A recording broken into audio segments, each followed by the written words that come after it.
Earthquake kills thousands in Turkey and Syria. Death toll passes 5,000 with more than 5,000 buildings confirmed collapsed.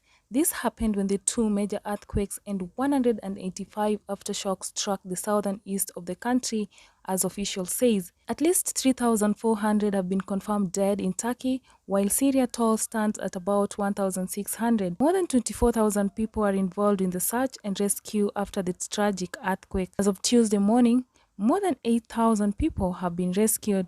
Turkey's Disaster and Emergency Management Authority said 7.7 magnitude quake struck at around 4 a.m. in the morning and was centered in the Parazik district.